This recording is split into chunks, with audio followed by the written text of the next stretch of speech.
ભગવાન શ્રી કૃષ્ણ કહે છે, મનુષ્યના જીવનમાં ઘણીવાર એવી ક્ષણો આવે છે જ્યારે તે પોતાની ભાવનાઓ અને વિચારોને કોઈની સાથે વહેંચવા માટે બેચેન થઈ ઉઠે છે. તેને લાગે છે કે આમ કરવાથી તેનું મન હળવું થઈ જશે. પરંતુ શું દરેક વાત હૃદયમાંથી કાઢીને બહાર કહી દેવી ખરેખર એટલી ફાયદાકારક હોય છે? શું કેટલીક વાતો એવી પણ છે જેને ગુપ્ત રાખવી જ સમજદારી છે? કુરુક્ષેત્રના યુદ્ધના મેદાનમાં શ્રી કૃષ્ણએ અર્જુનને આ જ દુવિધામાંથી બહાર કાઢ્યો હતો. તેમણે અર્જુનને જીવનના 7 એવા ગુપ્ત મંત્રો કહ્યા જે કોઈ પણ વ્યક્તિને, અહીં સુધી કે પોતાના સૌથી નજીકના વ્યક્તિને પણ ન કહેવા જોઈએ. આ મંત્રો માત્ર શબ્દો નથી, પરંતુ જીવનની એવી નીતિ છે જે માણસને દરેક મુશ્કેલીમાંથી બચાવી શકે છે. તો ચાલો જાણીએ કે ભગવદ્ ગીતાના એ ગુપ્ત મંત્રો કયા છે જેને છુપાવવાથી તમે તમારા જીવનના સૌથી મોટા વિજેતા બની શકો છો. મિત્રો, વિડીયોમાં આગળ વધતા પહેલાં તમામ ભક્તોને એક નાનકડી વિનંતી છે કે ભગવાન શ્રી કૃષ્ણનું નામ લઈ વિડીયોને લાઈક કરી દો અને કમેન્ટ બોક્સમાં પ્રેમથી રાધે કૃષ્ણ લખી દો. અને જો તમારું મન કરે તો ચેનલને સબસ્ક્રાઇબ કરી દો. એક દિવસ કુરુક્ષેત્રના રણ મેદાનમાં શ્રી કૃષ્ણ અર્જુનની સાથે બેઠા હતા. અર્જુન શાંત હતો, પરંતુ તેમના મનમાં એક ઊંડી ઉથલપાથલ ચાલી રહી હતી. શ્રી કૃષ્ણએ અર્જુનને જોયો અને પૂછ્યું, હે પાર્થ, શું વિચારી રહ્યો છે? તારું મન આટલું વિચલિત કેમ છે? અર્જુન બોલ્યા, હે માધવ, શું દરેક વાત મનમાં જ રાખવી યોગ્ય છે? ક્યારેક એવું લાગે છે કે જો હું મારી બધી ભાવનાઓ અને વિચારો વ્યક્ત કરી દઉં તો મારું મન હળવું થઈ જશે. શ્રી કૃષ્ણ હસ્યા અને બોલ્યા, હે અર્જુન, આ જ વિચાર મનુષ્યનો સૌથી મોટો ભ્રમ છે. આ સંસાર એ લોકોને સૌથી વધુ કષ્ટ આપે છે જેઓ હૃદયથી સરળ અને વાણીથી બેદરકાર હોય છે, જેઓ દરેક વાત, દરેક ભાવના, દરેક યોજના અને દરેક દુઃખને વિચાર્યા વગર બીજાને કહી દે છે. યાદ રાખ, જેમ ધનને તિજોરીમાં સુરક્ષિત રાખવામાં આવે છે, તેવી જ રીતે કેટલીક વાતોને મનમાં રાખવી જ બુદ્ધિમાની છે. કારણ કે બોલવાનું તો દરેક કોઈ જાણે છે, પરંતુ ચૂપ રહેવું એક કળા છે, અને જે આ કળામાં નિપુણ થઈ જાય તેને કોઈ પણ પરાજિત કરી શકતું નથી. શ્રી કૃષ્ણએ ઊંડો શ્વાસ લેતા કહ્યું, હે અર્જુન, આજે હું તને ભગવદ્ ગીતાના એ 7 ગુપ્ત મંત્રો વિશે જણાવીશ જે તારે તારા સૌથી પ્રિય વ્યક્તિને પણ ન કહેવા જોઈએ. કારણ કે જો આ વાતો બહાર આવી ગઈ તો લોકો તને તારા જ શબ્દોથી નબળો પાડી દેશે. તો ચાલ હું તને જણાવું છું એ 7 ગુપ્ત વાતો જેને જો તે તારી અંદર છુપાવી લીધી તો જીવનમાં કોઈ પણ પરેશાની તને સ્પર્શ પણ નહીં કરી શકે. પહેલો મંત્ર, ઘર પરિવારની સમસ્યાઓને ગુપ્ત રાખો. શ્રી કૃષ્ણએ કહ્યું, પારિવારિક દુઃખ પ્રગટ ન કરો. જીવનનો આ પહેલો નિયમ છે કે પોતાના ઘરની સમસ્યાઓને ક્યારેય પણ બહારના લોકોની સામે પ્રગટ ન કરવી જોઈએ. પછી તે ઝઘડો હોય, મનદુખ હોય કે કોઈ અંગત તકલીફ હોય, તેને ઘરની બહાર ક્યારેય પણ જાહેર ન કરો. અર્જુને પૂછ્યું, હે માધવ, જ્યારે મનમાં દુઃખ હોય તો શું તેને વહેંચવું ન જોઈએ? શ્રી કૃષ્ણ બોલ્યા, હે પાર્થ, જ્યારે તું તારા ઘરની ખામીઓ બહાર બતાવે છે ત્યારે લોકો તેને જોડવાને બદલે વધુ વિખેરવા લાગે છે. તેઓ દયા નથી કરતા, પણ માત્ર તમાશો જોવા ઈચ્છે છે. એક વખતની વાત છે, એક ગામમાં 2 ભાઈઓ હતા. તેમની વચ્ચે અવારનવાર ઝઘડા થતા રહેતા હતા. એક દિવસ મોટા ભાઈએ પંચાયતમાં નાના ભાઈની બુરાઈ કરી દીધી. તેનું પરિણામ એ આવ્યું કે આખા પરિવારની પ્રતિષ્ઠા ઘટી ગઈ અને લોકો તેમનાથી અંતર રાખવા લાગ્યા. ઘરની વાત બહાર નીકળતા જ સંબંધોની મર્યાદા નષ્ટ થઈ જાય છે અને લોકો તમારા દુઃખને તમારી જ વિરુદ્ધ એક હથિયાર બનાવી લે છે. તેમણે આગળ કહ્યું, હે અર્જુન, ઘરનો ઝઘડો જો બહાર જતો રહે તો તે ઘરના પાયાને હલાવી દે છે. એટલા માટે ભલે સંજોગો ગમે તેટલા ખરાબ હોય, પોતાના ઘરની વાતો માત્ર પોતાનાઓ પૂરતી જ સીમિત રાખો. કારણ કે બહારની દુનિયા ઘા પર મલમ નથી લગાવતી, પણ મીઠું ભભરાવે છે. બીજો મંત્ર, પોતાની કમાણી અને ધનને ગુપ્ત રાખો. શ્રી કૃષ્ણએ કહ્યું, પોતાની ધનને પ્રગટ ન કરો. આ બીજો અને સૌથી મહત્વપૂર્ણ મંત્ર છે કે પોતાની આવક, પોતાની સંપત્તિ કે પોતાની સફળતાનો દેખાવો ક્યારેય પણ કોઈની આગળ ન કરો. તેમણે અર્જુનને એક ઉદાહરણ આપ્યું. એકવાર એક રાજાએ પોતાના રાજ્યની ધન સંપત્તિનો ખૂબ દેખાવો કર્યો. તેણે પોતાના ખજાનાના ઓરડા બધાની સામે ખોલી દીધા. થોડા જ દિવસો પછી પડોશી રાજ્યોએ તેના પર હુમલો કરી દીધો અને તેનો બધો ખજાનો લૂંટીને લઈ ગયા. ધન જેટલું ગુપ્ત હોય છે એટલું જ સુરક્ષિત રહે છે. તેનો દેખાવો કરવો એટલે પોતાની જાતને લાલચુ અને ઈર્ષાળુ લોકોની સામે ઊભી કરી દેવી. શ્રી કૃષ્ણ બોલ્યા, હે પાર્થ, તું ક્યારેય કોઈ સાચા ધનવાન વ્યક્તિને પોતાની કમાણીનો દેખાવો કરતા નહીં જોએ, કારણ કે તેઓ જાણે છે કે જ્યાં ધનની જાણકારી હોય છે ત્યાં લોભ, ઈર્ષા અને સંકટ પણ વધે છે. કેટલાક લોકો મદદના બહાને તારી પાસે આવશે, કેટલાક તને નીચો દેખાડવાનો પ્રયત્ન કરશે અને કેટલાક માત્ર એટલા માટે જ તારાથી નફરત કરવા લાગશે કારણ કે તારી પાસે એ છે જે તેમની પાસે નથી. તેમણે સ્પષ્ટ શબ્દોમાં કહ્યું, ધનનો સૌથી મોટો રક્ષક તેનું છુપાયેલું હોવું જ છે.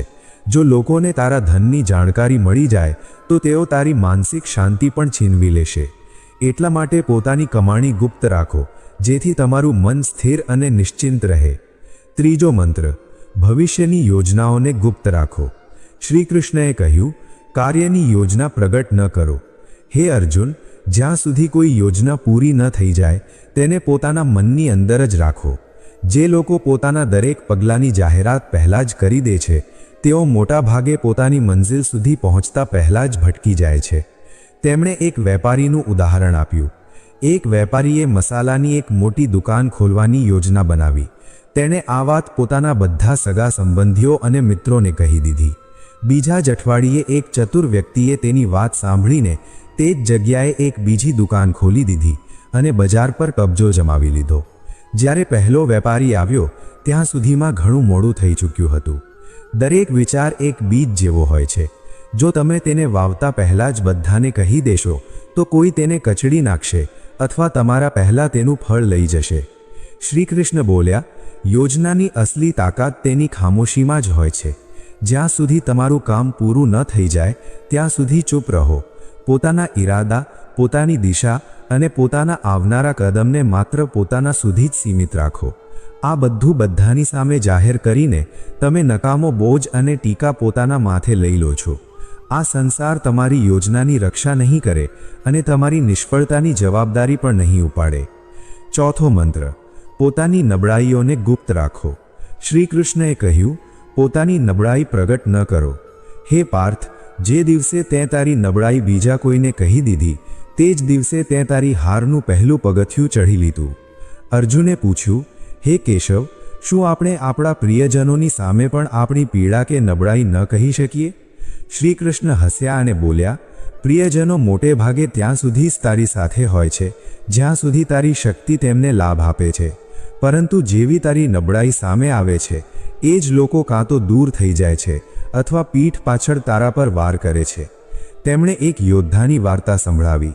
એક યોદ્ધાને તીરથી ખૂબ ડર લાગતો હતો. તેણે પોતાના સૌથી નજીકના સાથીને આ વાત જણાવી. થોડા સમય પછી એ જ સાથી દુશ્મન સાથે ભળી ગયો અને યુદ્ધમાં સૌથી પહેલા તીર એ જ યોદ્ધા તરફ ચલાવડાવ્યા, કારણ કે તેને ખબર હતી કે ક્યાં વાર કરવાનો છે. શ્રી કૃષ્ણ બોલ્યા, નબળાઈ ત્યાં સુધી તારી તાકાત છે જ્યાં સુધી તે માત્ર તને જ ખબર હોય.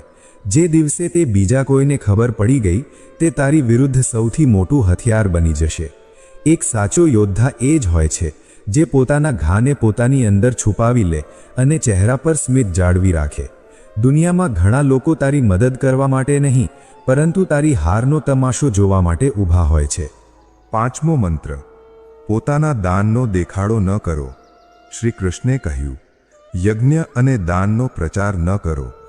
હે પાર્થ, જે દાન મોઢેથી બોલવામાં આવે તે પુણ્ય નથી પરંતુ અહંકારનું પ્રદર્શન હોય છે. જ્યારે તું દાન કરે છે અને પછી તેનો દેખાડો કરે છે તો તે કોઈની મદદ નથી રહેતી પણ પોતાના અભિમાનને વધારવાનો રસ્તો બની જાય છે. તેમણે અર્જુનને સમજાવ્યું કે એક રાજાએ દરબારમાં ઘોષણા કરી કે તેણે આ વર્ષે ખૂબ દાન કર્યું છે.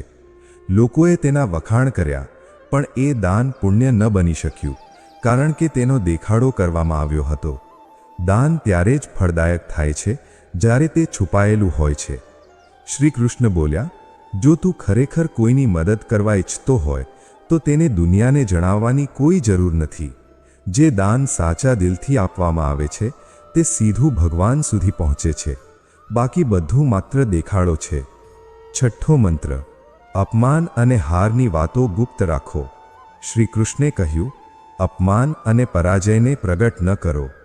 હે અર્જુન, જીવનમાં દરેક વ્યક્તિ ક્યારેક ને ક્યારેક તો હારે જ છે અથવા અપમાન સહન કરે છે, પરંતુ તે હારને વારંવાર દોહરાવવી એ પોતાના જ ઘાને ખોતરવા સમાન છે.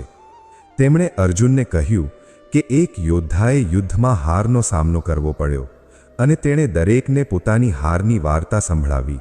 કેટલાક લોકોએ સહાનુભૂતિ દર્શાવી, પરંતુ મોટાભાગના લોકોએ તેને હાસ્યપાત્ર બનાવી દીધો. જ્યારે તે ફરીથી યુદ્ધના મેદાનમાં ઉતર્યો ત્યારે બધા તેની હાર જોવાની રાહ જોવા લાગ્યા. જો તે ક્યારેય અપમાન સહન કર્યું છે તો તેને તારી તાકાતમાં બદલી નાખ. તેમાંથી શીખ, પણ તેનો ઢંઢેરો ન પીટ.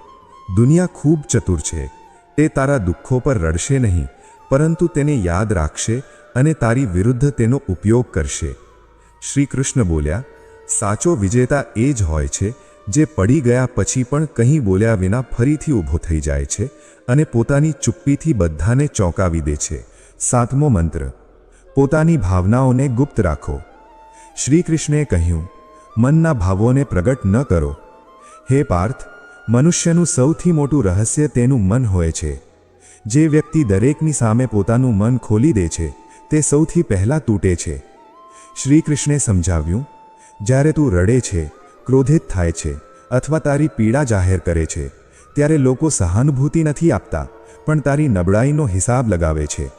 તેઓ વિચારે છે કે તને ક્યાંથી તોડી શકાય છે. જો તે કોઈને કહ્યું કે તું કોનાથી ક્રોધિત છે તો તે વાત તારા શત્રુઓ સુધી પહોંચી શકે છે. જો તે કોઈને કહ્યું કે તું કોને પ્રેમ કરે છે તો એ જ લોકો તે પ્રેમને તોડવાનો પ્રયાસ કરશે. અને જો તે તારી પીડા જાહેર કરી તો લોકો તેનો ઉકેલ નહીં પરંતુ તેનો ફાયદો ઉઠાવવાનું વિચારશે. તેમણે કહ્યું, ભાવનાઓ પણ ધન જેવી જ હોય છે. જે બધાની સામે આવી જાય તેનું મૂલ્ય ઘટી જાય છે, પણ જેને અંદર સુરક્ષિત રાખવામાં આવે તે જ તાકાત બને છે. પોતાના મનની વાત માત્ર તેને જ કહો જે ખરેખર નિસ્વાર્થ હોય. બાકી બધાની સામે બસ સ્મિત કરતા રહો અને શાંત રહો. અર્જુને માથું ઝુકાવીને કહ્યું, હે કેશવ, હું સમજી ગયો. દરેક સંબંધમાં પ્રેમ અને વિશ્વાસ હોઈ શકે છે, પરંતુ કેટલીક વાતો એવી હોય છે જેને ગુપ્ત રાખવી જ બુદ્ધિમાની છે. શ્રી કૃષ્ણ બોલ્યા, હે પાર્થ, આ જ નીતિ જીવનનું સૌથી મોટું કવચ છે. આને ધારણ કરી લે, પછી કોઈ તને તોડી નહીં શકે. તો મિત્રો, આ વિડીયોમાં બસ આટલું. મળીએ છીએ એક નવા વિડીયો સાથે. ત્યાં સુધી અમારી ચેનલને સબસ્ક્રાઈબ કરી દેજો. અને જો તમને આ વિડીયો પસંદ આવે તો લાઈક કરજો અને તમારા મિત્રો સાથે શેર કરવાનું ભૂલતા નહીં. જય શ્રી રાધે કૃષ્ણ.